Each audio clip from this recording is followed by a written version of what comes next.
Olá, boa tarde. Iniciaremos agora mais uma edição do podcast da Fevale Summit, o maior evento de inovação e empreendedorismo do Vale do Rio dos Sinos, que tem o objetivo de transformar a comunidade local por meio do empreendedorismo e inovação. Eu me chamo Brenda dos Santos e atuo na Fevale Up, a área de cursos e eventos de qualificação. Na realização do Fevale Summit, contamos com Universidade Fevale, Sicredi Pioneira, Sicredi Caminho das Águas, Sebrae e o Fevale Tech Park. Além dos realizadores, contamos com um grande time de patrocinadores: ACI, Bandesul, Banrisul, BCS, BRD Labs, CIE, Deixa, FCC, Gráfica Ipanema, Holiday, JKH, Kaspergs, Hackstream, Red Bull, TechDeck, TKE, Unimed e Vipal e Media Partner RBS TV. E para falarmos sobre preparação de profissionais para um novo cenário tecnológico, eu estou aqui com a diva da Unimed, o Daniel, do Comitê de Tecnologia e Inovação da ACI, e o Guilherme Paia, da Flox. Eu vou pedir para vocês começarem se apresentando e falando um pouquinho da trajetória de vocês. Pode começar pela diva. Boa tarde. Eu me chamo Edivanéia, mas como é muito longo o meu nome, isso é um palavrão, né? Então, todos me chamam e me conhecem por diva. Eu estou na Unimed há 20 anos, estou neste momento como coordenadora de enfermagem da Unimed Vale dos Sinos. Daniel, tua trajetória. Bom, eu estou aqui representando o comitê da ACI, né, de Inovação e Tecnologia. Eu tenho uma empresa de tecnologia que eu fundei há 34 anos. Né? Trabalhei com parte de software também, desenvolvimento. Eu tenho bacharelado em ciência da computação aqui pela Fevale.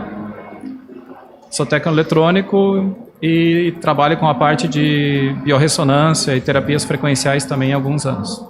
E Guilherme? Bom, sou o Guilherme da Floxys, uma empresa baseada aqui no Fevale Tech Park, uma empresa que já tem quase 6 anos de desenvolvimento de tecnologia que até então era mais voltada para a indústria, agora a gente está com um pezinho na saúde, inclusive um dos motivos da minha presença aqui. Sou engenheiro de controle de automação, mestrado em engenharia elétrica e também atuo como professor de nível técnico e de faculdade na área de desenvolvimento de sistemas. Sim, são duas áreas distintas, mas que agora a gente vem conversando para as áreas se unirem, né? Como vocês veem essa mudança e como vocês sentem a tecnologia e a saúde andando juntas? Bom, por onde a gente começa?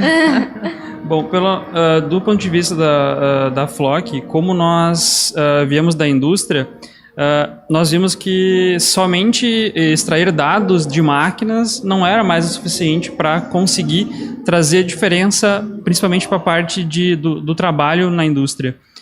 Se a gente olhar só para as máquinas, a gente vai chegar num momento que a gente vai limitar, mas hoje em dia nós percebemos que a gente também tem que ter um olhar para os operadores, ter dados associados a essas pessoas que estão no ambiente de trabalho, para conseguir ter ferramentas para melhorar a condição de trabalho, conseguir manter as pessoas ali com a melhor saúde possível por um maior tempo possível também relacionado ao bem-estar delas naquele ambiente.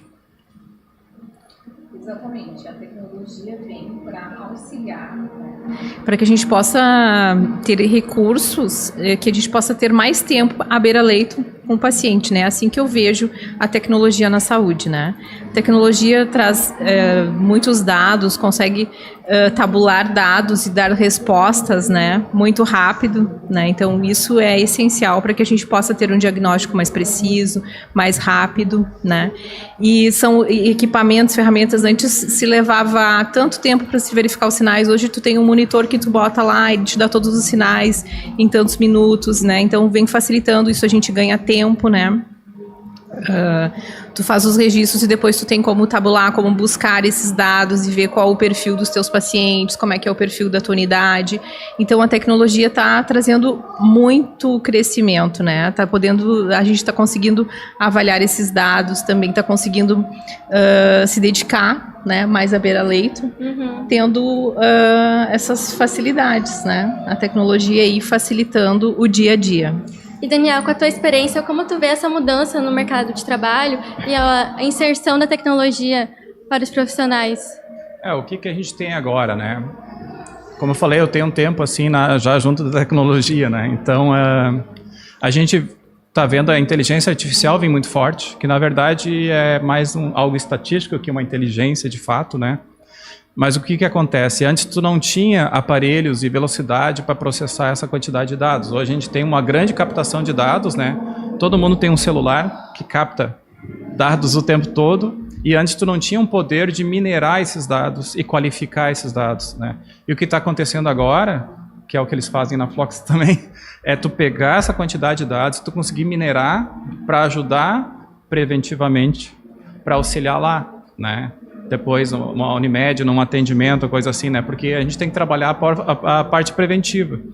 Mas, nesse viés da tecnologia, um dos serviços que eu faço é também detectar o ambiente, se ele é um ambiente que está agressivo em termos de campos eletromagnéticos e outras coisas que também faz mal para o profissional que está trabalhando e tudo. Então, tu tem todo esse auxílio da tecnologia, mas tu tem que saber como tu vai inserir ela no ambiente para ela também não fazer mal para as pessoas. Então, essas duas questões para trabalhar junto. Mas o momento ele é muito propício, né? A gente tem um boom de tecnologia e uma velocidade muito grande para trabalhar esses dados agora, como nunca se teve, né? Então é só trabalhar de forma correta, com bons programadores, com boa coleta de dados e tudo, para se trabalhar preventivamente, para a gente desafogar o sistema de saúde e tudo, e trabalhar as pessoas antes de elas adoecerem, entre aspas. E vocês acham que existe uma barreira entre colocar a tecnologia na saúde, juntar as duas áreas? Do nosso ponto de vista, inclusive, a gente está nesse momento tendo um pouco de contato com essas barreiras bastante relacionado à privacidade dos dados, como apresentar esses dados, porque como empresa a gente tem que ter um compromisso muito grande de como apresentar esses dados para as pessoas. Não posso dizer, ó, olha aqui, você está tendo um problema cardíaco, você está com uma iminência de um infarto. Não é assim que tu tem que comunicar essa informação. A gente tem esses desafios de como concentrar essa informação, como comunicar e também como preservar essas informações daqui a pouco para um uso indevido. É um dado crítico. Então, a tecnologia ela sempre traz grandes vantagens, mas ela também traz grandes desafios de como comunicar, como garantir a integridade desses dados também e a acurácia do sistema para poder informar essas informações de uma forma mais coesa. E Diva, como tu está no outro lado da linha, né, na Unimed, como tu enxerga isso? Como a tecnologia está te auxiliando? Ela auxilia muito, né? Que nem eu disse, nesse levantamento, nesses dados, isso fica tudo armazenado, né? Imagina os prontuários manuais, tu tinha que, se tu quisesse ver lá, na internação passada, o que esse paciente, o que foi que ele apresentou, eu tinha que ir lá buscar no arquivo morto o prontuário do paciente. Hoje não. Hoje eu entro no sistema, eu consigo ver o que o histórico dele, né? Então vem muito rápido. Mas existe uma resistência muito grande dos profissionais. A gente está numa virada de chave, né? Então isso é um empecilho. As pessoas, eu tenho dificuldade em recrutar pessoas, porque as pessoas entendem que, mas eu vou ficar aqui com o computador. A gente tem uma tecnologia que a gente vê, não tem mais papel, a gente só tem um PDA que a gente chama, que é um celular, ele para à beira do leito, ele bipa o seu crachá, já se conecta no sistema, bipa a pulseira do paciente, abre a prescrição do paciente, ali ele tem tudo que ele tem que fazer. Leva o carro de medicação, prepara ao lado do leito do paciente, mas as pessoas têm resistência, elas sentem falta, elas ainda querem o papel, né? Então, essa dificuldade, e as pessoas, não, eu vou lá no outro hospital, porque lá eu não preciso usar a tecnologia. Muitos têm dificuldade. Então, a preparação desses profissionais, a gente precisa pensar em preparar eles, né? E realmente a gente sente essa dificuldade para a gente conseguir, sim, ter os dados fidedignos, né? Mas a gente precisa inserir as pessoas nesse contexto, para que elas entendam a importância disso, né?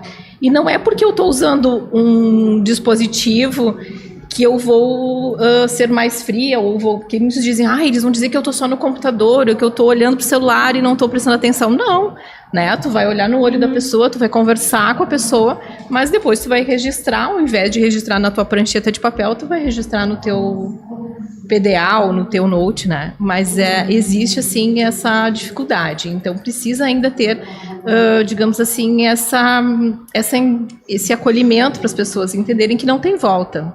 É isso. Hoje em dia, não tem mais volta. Muitas pessoas, elas resistem à tecnologia e têm um certo receio, medo, né? Principalmente as pessoas mais velhas, assim. Então, Daniel, como tu enxerga essa influência da tecnologia no trabalho das pessoas, dos profissionais? Como eles se qualificam para conseguir acompanhar essa evolução? Eu vou falar em 2 momentos, assim. Eu trabalhei um tempo junto da Unimed na questão da migração da ficha do paciente. Porque normalmente tu tinha esses dados separados. E daí tu ia num profissional, num médico diferente, e ele não tinha a ficha. Então começou a ter integração de tu ir em qualquer profissional e vir todo o teu histórico, tu não precisar toda a tua história de novo. Sim. Isso aconteceu, isso não aconteceu, né? Então eu trabalhei bem no começo desse projeto de haver isso aí, eu sei que já está funcionando. Né? E para as pessoas que estão lá, isso te dá um ganho de tempo e uma precisão muito maior. E em termos de tecnologia, eu trabalho com uma tecnologia que é muito diferente. Ela não é invasiva, ela é frequencial. Eu detecto parasitas e patógenos por frequência através de um fone de ouvido. Então, quando eu atendo direto os pacientes, né? Então, no começo, conforme o tipo de pessoa, ela estranha um pouco, né? Mas quando tu vai vendo os ganchos, a minha consulta é no mínimo 2 horas. Então é muita conversa. Sim. E daí tu vai começando a fechar, tu vai vendo a pessoa, eu peço uma anamnese, e nessa anamnese a gente acaba vendo as questões que ela relata. Lá pelas tantas eu vou dizendo, tá, mas eu estou vendo tal coisa aqui no exame, será que não tem isso acontecendo? Aí a pessoa vai vendo, vai confiando na tecnologia, porque a tecnologia está apontando coisas que nem ela lembrou na hora de falar, né? Então, assim, e a velocidade que se tem, os dados que se consegue é muito diferente. Então, assim, é um ponto que é, para mim, é sem volta, e graças a Deus que é sem volta, que está se evoluindo, né? E usado da forma correta, vai ser cada vez melhor atendimento, a gente vai trabalhar cada vez mais preventivo, e as pessoas vão ter uma melhor qualidade, porque não é sobrevida, tem gente que trabalha com sobrevida, a gente tem que trabalhar com qualidade de vida.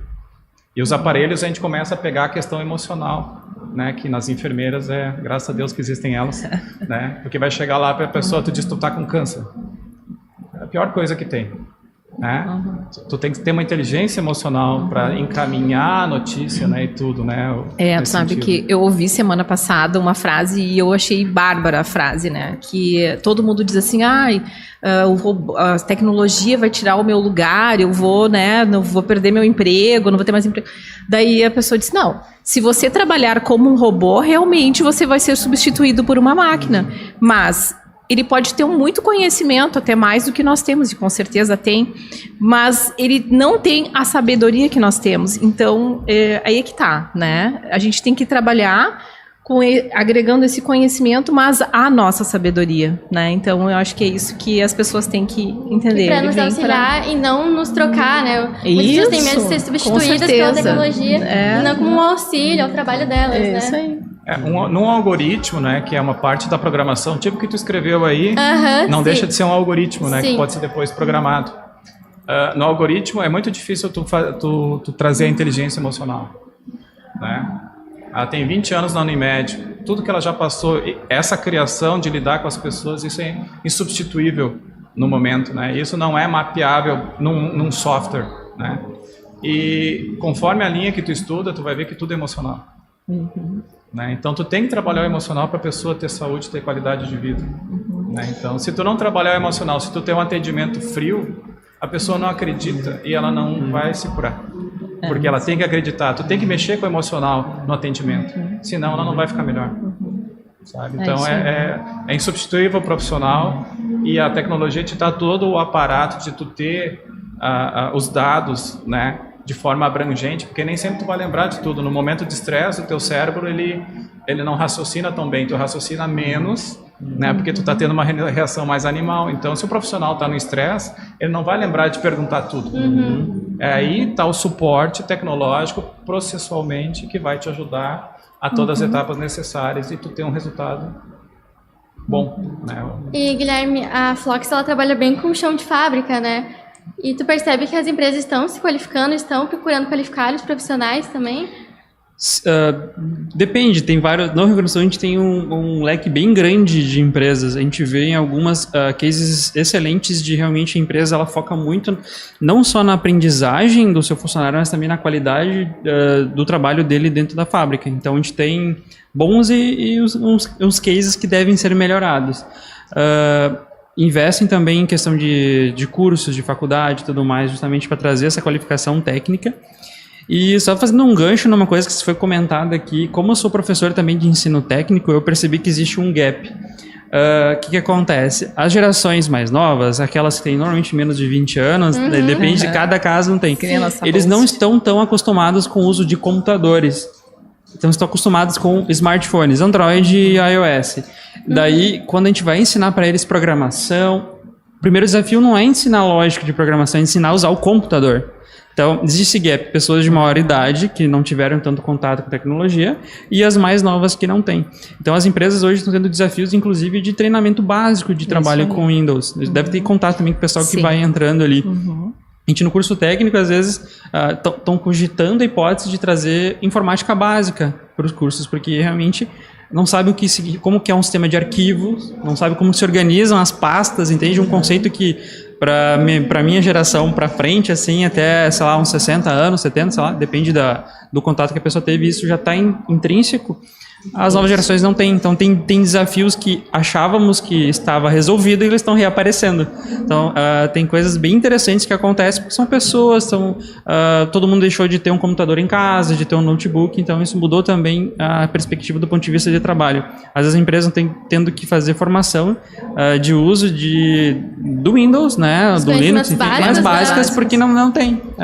Então, mas o celular todo mundo manja, né? Mas de um computador, porque ele acaba sendo uma interface melhor para trabalhos mais robustos, de uma análise de dados, dashboards, então é melhor de produtividade, né? Com certeza. Então tem algumas ferramentas que tu não consegue abrir num celular, que na verdade nenhum PDA que eu tenho tem certas escalas que as equipes não conseguem executar nele, então elas têm que fazer uma parte ali, uma parte no computador, tanto que eu até já estou trocando, a gente já está mudando para levar o notebook, todos os técnicos também, a beira-leito, para poder já fazer o trabalho completo lá, né? A beira-leito já, as escalas também, que hoje eles não conseguem fazer no PDA. Então, isso que tu trouxe é uma coisa bem importante, tá? Me fez pensar agora. É o básico, mas que a gente já achávamos que já havia sido resolvido, mas ainda não, voltou um problema, né? Um dos principais lançamentos que teve agora há pouco tempo, teve uma lista de espera na China no lançamento, é um celular que ele é todo dobrável. Né? O pessoal estava cada vez menor, não, esse tu vai abrindo, a tela é flexível, e daí tu abre e ele é um tablet. Né? E a lista foi milhões de pessoas na lista de espera no lançamento disso. Então acaba indo de encontro, né? Porque quando tu tem que analisar informações, normalmente tu tá com 2, 3 telas. O programador vai usar uma tela só, não dá certo, não tem, né? Então tu acaba tendo que ter esse recurso, né? E sempre tem que acaba às vezes indo até para a escola, né? Para a faculdade, para a universidade, pegar e fazer essa adaptação da eficiência curricular, né? Para ver o que precisa de inserção no mercado e como suprir essa questão. Né? Então, o bom é que tem a percepção e acaba se encaminhando, né? Exato. Então, tem desafios. Tem desafios. E, Diva, como que tu tá verificando isso lá na Unimed? Como que tu acha que os profissionais estão se adaptando às tecnologias, estão sugando a tecnologia para si, vendo como um auxílio? É que nem eu disse, eu vejo que eles têm dificuldade, tá? Mas onde eu trabalho lá, porque é exatamente isso, a gente tem várias gerações, né? Então, os mais antigos, eles têm dificuldade, até mesmo com um celular ali, mas por que isso? Para mim demora mais, eles se atrapalham, então para eles né? Eles têm uma certa resistência, eles tendem a resistir, a não querer, eu não preciso sentar aqui, olha só, é muito mais fácil fazer manual, mas na Unimed, infelizmente, não tem mais essa opção, né? Então, eles acabam, sim, se adaptando, né?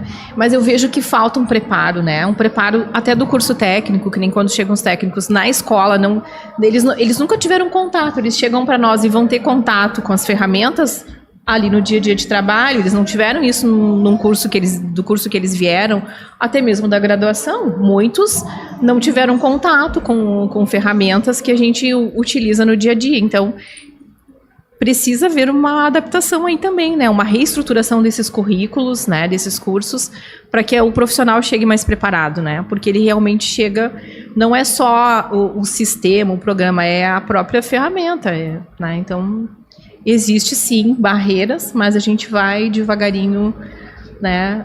A gente faz muita simulação também na Unimed, então, para que o profissional vá se preparando, né? Quando ele chega, ele passa por uma imersão, são 3, 4 dias, onde ele fica lá, vendo tudo que a gente tem de recursos, sistemas e uma preparação, assim, antes de ir para a ponta mesmo, né? E, Daniel, como que tu percebe, como teus estudos percebem o profissional do futuro? Como tu enxerga isso aliado à tecnologia e à saúde?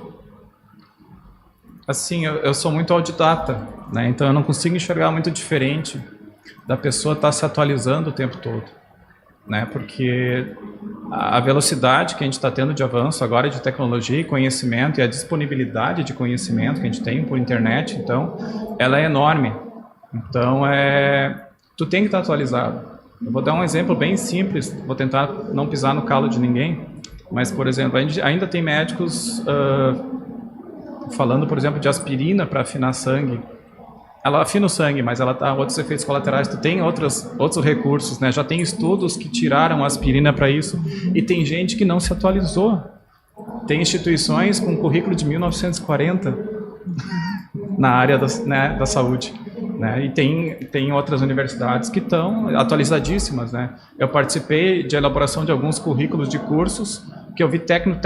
Eu entrei como técnico e botei humanas, porque as pessoas não iam saber conversar uma com as outras, porque trabalham em equipe. Exatamente. Imagina, né, a Unimed sem equipe. Tem que ter equipe para tudo, né? Pra desenvolvimento tudo, né? também. Vai lá, tem um analista, tem o cara que vai fazer a conversação com o cliente e tudo. E às vezes até o problema de treinamento de ferramenta é porque, assim, não existe muita padronização de software de uso, né? É isso aí. Então, cada fabricante enxerga de uma forma diferente e com uma lógica própria diferente, que muitas vezes não questionou o profissional lá na ponta para ver o que é prático. Então, tu tem que treinar a pessoa em algo que não é prático. Era prático na cabeça de quem programou, mas não no dia a dia, né? Exatamente. Então, tem essa questão de trazer, né? Isso eu vejo que também falta. Toda vez que vai se pensar em vamos automatizar esse protocolo, vamos fazer alguma coisa, a gente precisa botar as equipes para se falarem, né? A equipe de TI, de engenharia, tem que estar junto com a equipe assistencial lá para a gente conseguir desenvolver algo que realmente seja eficiente, que vai atender todas as pontas, né? Então, isso é algo primordial. Até trazer um médico para junto para discutir, olha só, é isso que a gente quer, né? Porque hoje a gente tem essa questão de automatização, né, dos protocolos todos, mas precisa que a parte assistencial também esteja ali junto para tomada de decisões, né? As equipes precisam estar junto, Daniel, muito bem colocado isso. Eu desenvolvi Falta uma vez um isso. software para plantio de semente. E tem todo um ciclo, né? Tem várias questões. Então, tu tem que chegar lá no produtor e tem que perguntar para ele como é que ele faz, quanto tempo em cada etapa, pega sol, pega água, quanto tempo. Então, isso também tem que ser no processo. E às vezes as pessoas, na hora da entrevista, elas falam como querem que seja, só que não funciona assim. Aí o software faz uma coisa hipotética e depois dá errado, né? Tu tem que mapear o processo, como ele ocorre, tem que identificar antes se tem gargalo, coisa assim, para depois o processo de adaptação ao software ser natural. Eu acho que isso é o mais complicado hoje em dia, né? De tu trazer uma ferramenta de automação não voltada para a realidade. E aí entra toda a parte humana de pegar o profissional e depois o analista trazer essa realidade para o programador captar isso e desenvolver, que é a parte que ele faz. O caso que a gente tem como experiência nessa área é que às vezes o que acontece, eu já usei muito software, até software de marcar presença de aluno. Às vezes tu tem que abrir tanta aba, fechar tanta aba, selecionar tanto contexto, que tu acaba se perdendo e tu tem que fazer um treinamento para uma coisa que era para ser natural. Eu quero marcar a presença dessa turma, eu vou dizer o que eu quero, eu vou enviar. Não, às vezes tu tem que desdobrar um mundo inteiro. É mais intuitivo também. Exato. O que a gente normalmente faz? A gente faz POCs, né, prova de conceitos com as empresas, a gente leva essa tela pro chão de fábrica, a gente deixa o operador usando ela. Daqui a pouco o botão ficou grande, ficou pequeno, a informação deveria ser em quilogramas por segundo em vez de peça por segundo. A gente vai ouvindo, vai entendendo, porque que às vezes uma coisa a gente desenvolveu em laboratório, como ele falou, tô com 5 telas na minha frente, tô ouvindo a minha música, é uma coisa, outra coisa tá no chão de fábrica. Isso aí. Com calor, com estresse, com barulho, o cenário muda. A percepção que aquela pessoa vai ter da tela do computador vai ser diferente, do tablet vai ser diferente. Então tem que realmente sempre ir e ouvir o que acontece. Mas tem um problema também. Às vezes tu faz o sistema, como ele tem que ser melhor para o operador, e esquece de avisar o chefe, quem está pagando pelo projeto, que vai ser daquele jeito. Daí, às vezes, ele leva um susto, né? O projeto, ele saiu muito daquela rota que ele tinha pensado. É o melhor software para o ambiente fabril, mas às vezes não tem a comunicação com o chefe, daí existe um conflito lá na frente. Pô, o que eu queria era isso aqui, mas isso aqui que funciona. Daí tu tem que ficar costurando. Estratégia. Exato, porque às vezes tu tem uma ideia do dono, às vezes nem mesmo o dono entende bem como é, porque ele não é o operador da máquina, entende? Ele tem que ficar sempre... As soft skills têm importância gigantesca nessa liga entre quem está pagando e quem está usando, entendeu? Que normalmente às vezes não é a mesma pessoa. Por isso a questão do lado humano, né? De saber interpretar e saber trazer, né? E às vezes essa questão do dono também eu já lidei, né? Não, mas há 30 anos atrás eu fazia assim. Só que mudou. Sim. Ele está 30 anos fora da realidade, né? Mas o que a gente vê muito é essa questão do traduzir, né? Porque a gente acaba tendo resistência e não aderência ao sistema por dificuldade. Né? A pessoa, difícil, né? Não é prático, não sei o que, daí tu começa a ter os problemas, né? Isso aí. Por isso a importância, né, de botar a equipe junto aí para fazer os testes, para realmente dizer, olha, aqui não dá, aqui, então isso é muito importante. De casa também bem com aquela que a gente estava falando sobre as pessoas terem medo da tecnologia, né? Se a gente colocar a pessoa para testar, para ver que não é um bicho de 7 cabeças, que não vai tirar o trabalho dela, que ela vai conseguir trabalhar melhor com auxílio. Então, trazer a pessoa que trabalha junto com a tecnologia. A gente tem o case do relógio. O relógio foi interessante, que nós aplicamos numa grande fábrica aqui da região duas grandes fábricas aqui da região do Vale dos Sinos, aonde as pessoas, primeiro dia, chegaram lá para usar o relógio, eles ficaram estranhando um relógio. Desconfiados. Eles nem tinham visto, né? Muitos deles nunca usaram um smartwatch na vida. Eles ficaram, esse relógio aqui, será que eles vão ficar me monitorando? O que vai acontecer? O que eles estão vendo? O que eu vou deixar de fazer? O que eu vou ter que fazer? E aos poucos eles foram pegando a ideia, porque eles recebiam a notificação quando a máquina dava um problema. Então ele podia estar em qualquer lugar da fábrica e ele recebia aquela informação. E na verdade um receio se transformou numa ferramenta, num alívio, que ele pode estar tomando o cafezinho dele, ele pode estar conversando com um colega, na hora que teve o problema só ele é chamado. Então, transformou uma insegurança numa flexibilidade depois. De apoio, né? Uma ferramenta de apoio. Deu liberdade para aquilo que ele ficava sempre preso, assim, olhando para a máquina todo o tempo do trabalho. Deu liberdade também para ele, tranquilidade, acho que isso é muito importante. E, Guilherme, como tu também enxerga esse medo das pessoas com a tecnologia, essa influência, como a gente não engessar a tecnologia, né? Deixar ela cumprir o papel dela nas empresas? Mais ou menos tu já explicou antes qual que era a ideia, né? De realmente experimentando, deixar as telas menos complexas, porque o caso imagina a enfermeira, vou ter que anotar ali que eu administrei um certo remédio. Se ela tiver que clicar em 15 telas para registrar aquilo, tu acha que ela vai registrar aquilo? Não vai, porque tem outras 10 pessoas chamando para fazer o mesmo tipo de trabalho, ela vai acabar... Isso acontece na indústria também. Se tu deixar telas complexas, que tem que clicar muito, e a máquina está parando, o gestor já está do lado, ele não vai ficar anotando. Então tu tem que fazer da forma mais simples, poucos passos, intuitivo. Às vezes pode ser só um ícone. Se tu já tem um roadmap, tu já tem um planejamento de quais são os remédios, tudo mais, transforma em ícones. É só clicar, a pessoa dá um ok que enviou, acabou. Tem que simplificar mais as coisas. Isso ajuda a diminuir a resistência das pessoas em relação à tecnologia. Ser o mais simples possível. Eu acho também criar cultura, né? Que é o papel que teria que se fazer em casa, né? As famílias, né? Tem que vir de casa, né? Porque hoje em dia às vezes se joga muito para a escola e para a universidade e essa cultura tem que vir de casa, né? E tem um termo que a gente tem técnico que é a caixa preta. As pessoas têm medo de caixa preta. Entra coisa aqui e sai, mas eu não sei o que acontece lá dentro. E o desconhecido gera medo. O medo trava para tudo. Tudo que a gente tem medo trava. E a informação, ela te deixa livre, que nem tu falou. Né? Então, assim, eu acho que tem que desmistificar. Que nem quando eu vou fazer uma consulta, a primeira coisa é tirar o medo. Mas por que eu tenho isso? Vamos explicar por quê. Não adianta sentar lá, né, ficar aqui olhando para a tela, 15 minutos tu atende a pessoa, não olhou olho no olho, não explicou o que ela tem, não explicou, né, tu tem que tirar o medo. Quando ela tira o medo, ela pega a confiança, tudo funciona melhor, tudo flui. E eu acho que é isso, é cultural, porque a gente tem uma cultura do medo mundial, né? Porque o medo te organiza o gado, Agora filosofei, mas enfim, a gente sabe que isso acontece, né? E eu acho que o caminho é o contrário, porque a gente procura uma liberdade, uma qualidade de vida, e o medo não passa por isso. O medo, ele é pontual para certas situações de defesa, mas para o teu dia a dia tu não tem que ter medo, tu tem que ter confiança. Tu tem que ter confiança na equipe, na ferramenta que tu tem.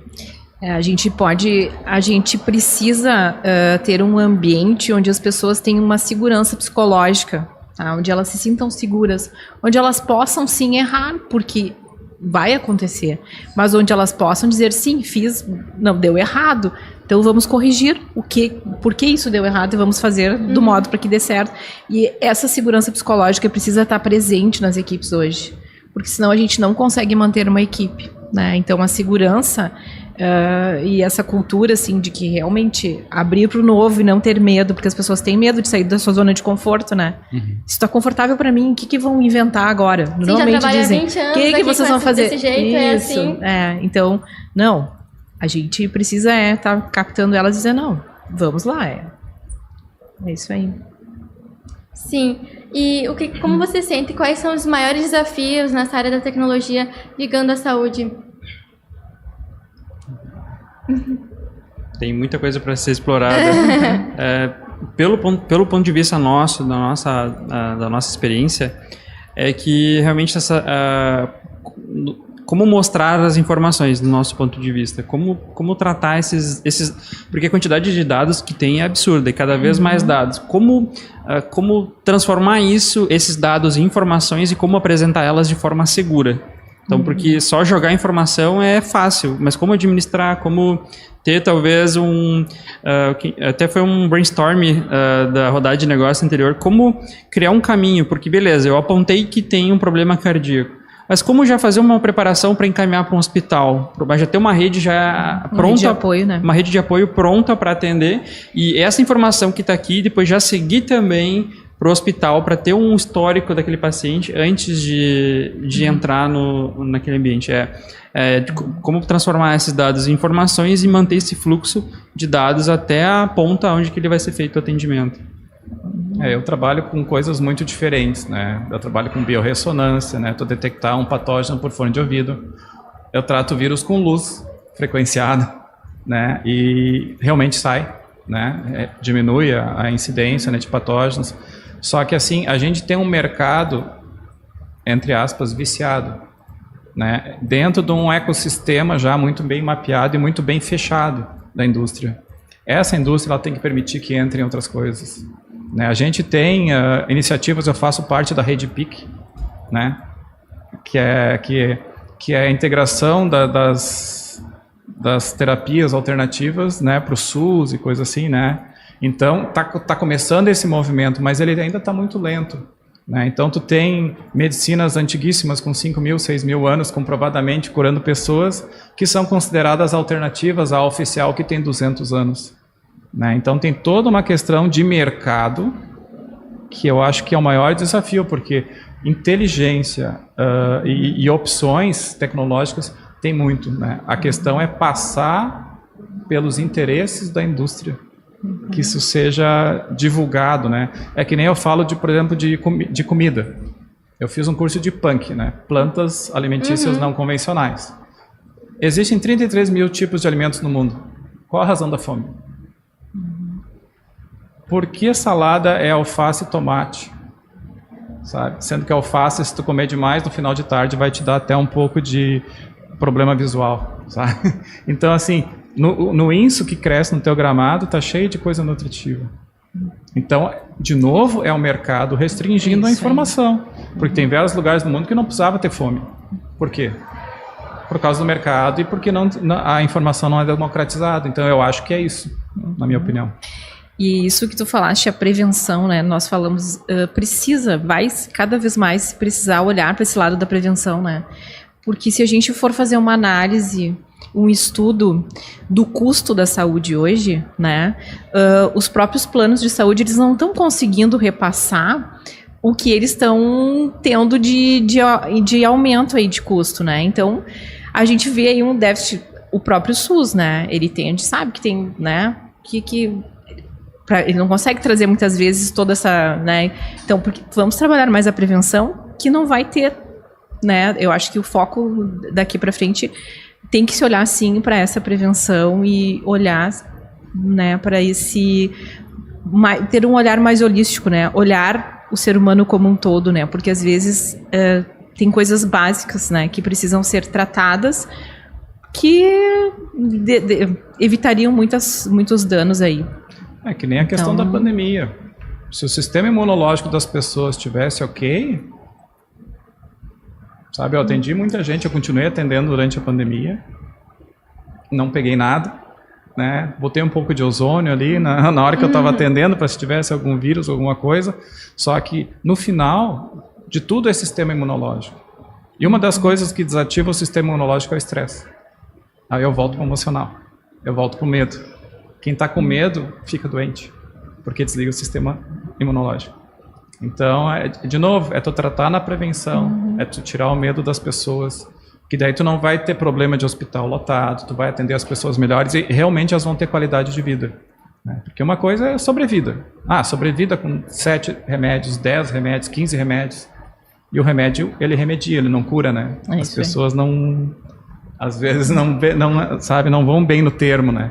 Então a questão é chegar num momento que tu não tenha que ficar tomando remédio, né? Tu trabalhar a prevenção e ficar tranquilo, com tudo desafogado, tu vai ter eventos pontuais, mas tu não vai ter esse medo, porque às vezes tu acaba tendo muita internação pelo medo, que acaba desativando o sistema imunológico. E esse acesso fácil às informações, que nem você, hoje tu coloca lá, tu faz uma busca, às vezes o paciente já chega na frente do médico dizendo, né, ele vem, e aí a imaginação, nós temos uma imaginação que é algo, né, então tu pega um dado desse que foi lançado lá e tu interpreta ele de uma forma errada, né, tu vai chegar num nível de estresse enorme, tu vai querer exigir isso, aquilo, aquele outro, talvez te expondo a lá uma ressonância, um raio, algo que está te expondo a uma coisa que tu não necessitaria por tu ter ido buscar uma informação lá, né, uma ajuda lá no chat GPT ou no Google lá, que te trouxe uma informação que muitas vezes não é nem... Então, tem que ter um certo cuidado também, né?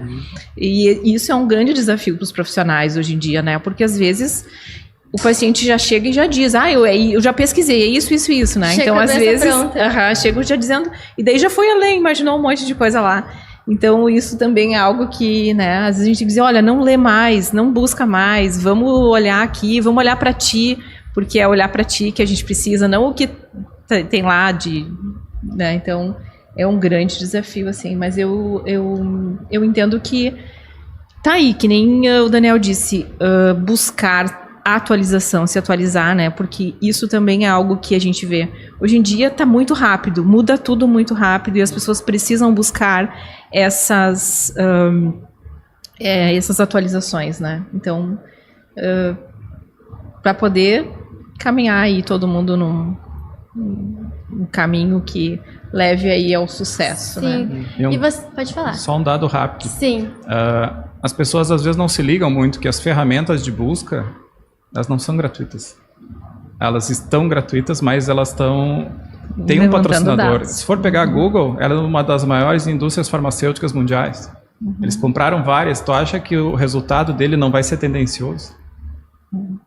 Então, e a gente tá, dor de cabeça, o que é? Sintomas. Aí já aparece com a doença pronta, já, meu Deus, tô com poucos dias de vida. É um caos, né? E o que a indústria quer? Só vender medicação, automedicação, que é um perigo, né?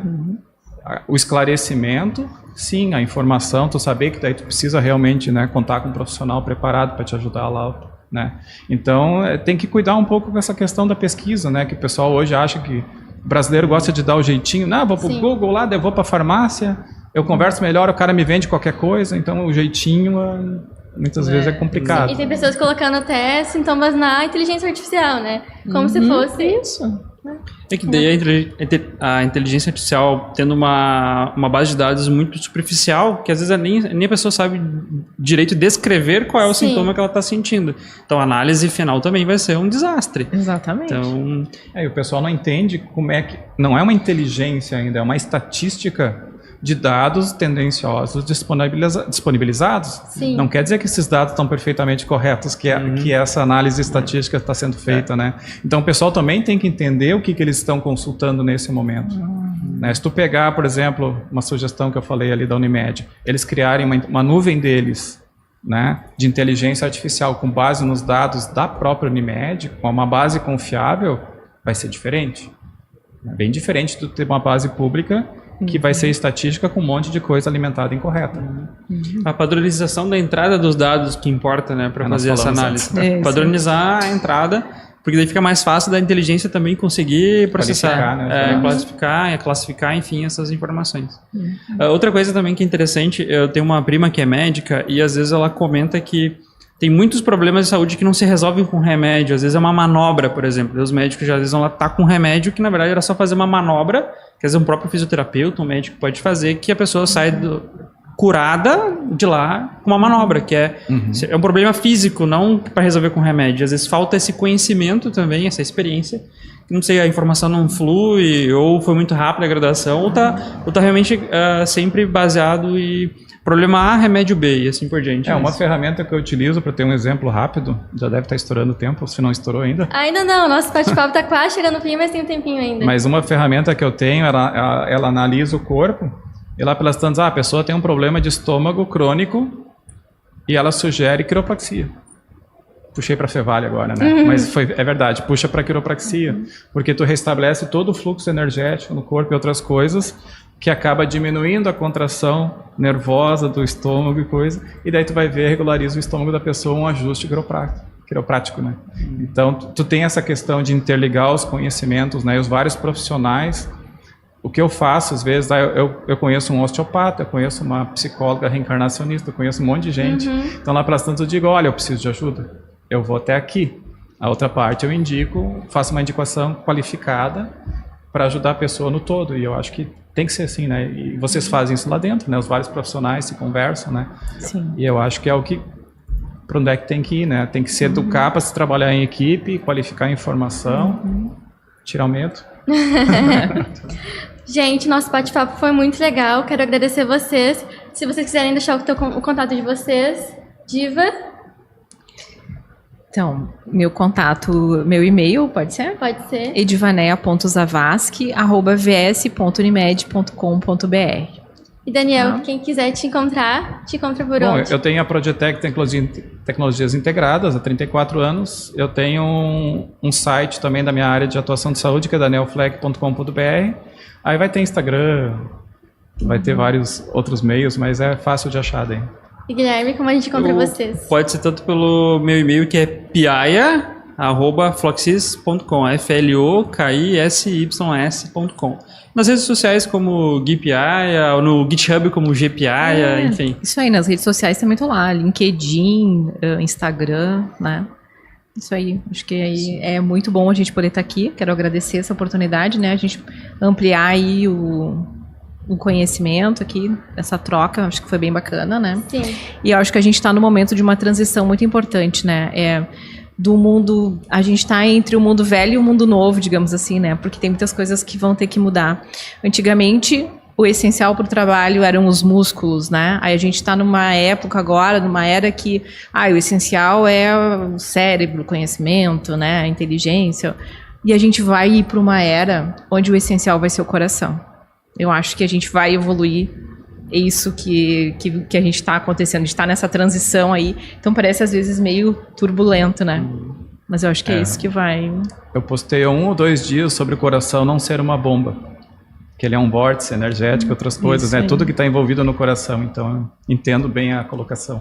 E é com essa que a gente se despede, e esse foi o podcast do Fevale Summit sobre preparação de profissionais no novo cenário tecnológico no âmbito da saúde. A gente se vê por aí. Tchau!